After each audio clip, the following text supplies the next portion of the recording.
Have you ever found yourself trapped in the echo chamber of your own mind? Maybe you replayed a single conversation over and over, wishing you'd said something different. Maybe you quietly shifted your opinion during a meeting just to avoid a ripple of disagreement.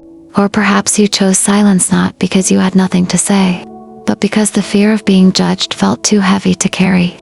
If any of that sounds familiar, welcome.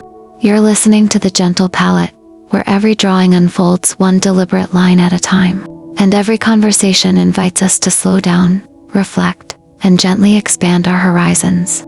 Today, as this ink pattern begins to take shape, I want to explore some of the most liberating ideas from the book The Courage to be Disliked by Ichiro Kishimi and Fumitake Koga.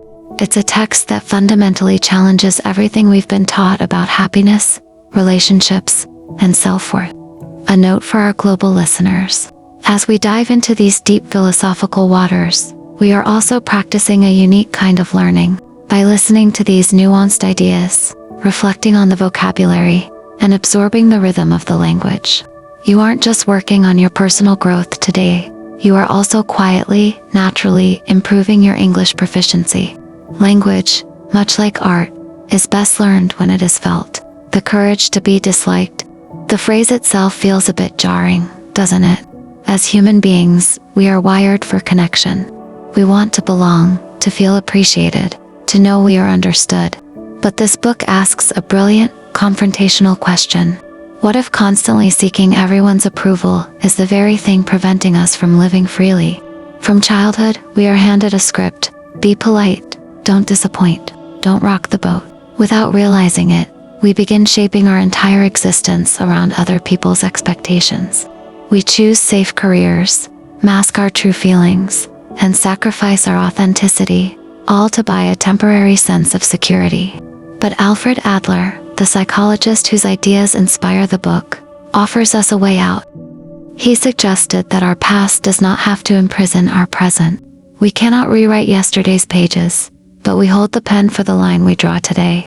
There is a beautiful concept in Adlerian psychology called separating tasks. It sounds clinical, but it is one of the most freeing mental frameworks you will ever encounter. Imagine you decide to stretch your comfort zone. Perhaps you are practicing speaking up more, or maybe you are learning a new language, like English, and you choose to speak despite your fear of making mistakes. Your task is to express yourself with courage and kindness. Their task is how they choose to respond to you. Whether they appreciate your effort, whether they judge a misplaced word, or whether they misunderstand your intent, that belongs entirely to them. As I watch this ink spread across the paper, the parallel is striking. I can control the pressure of my pen. I can give it my time, my focus, and my heart. But once the drawing is out in the world, I cannot control how it makes someone feel. Some will connect with it, others will pass it by, and that is exactly how it should be.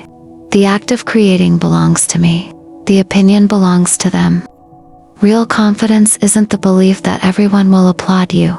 Real confidence is the quiet acceptance that they don't have to. Your intrinsic value was never up for public vote.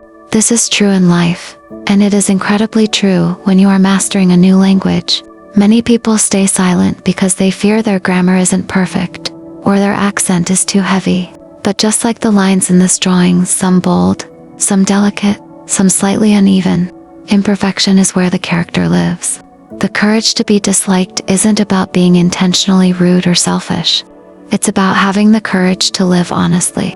It's the willingness to make decisions that align with your core values, to create without constantly begging for permission, and to understand that your journey doesn't need universal approval to be profoundly meaningful.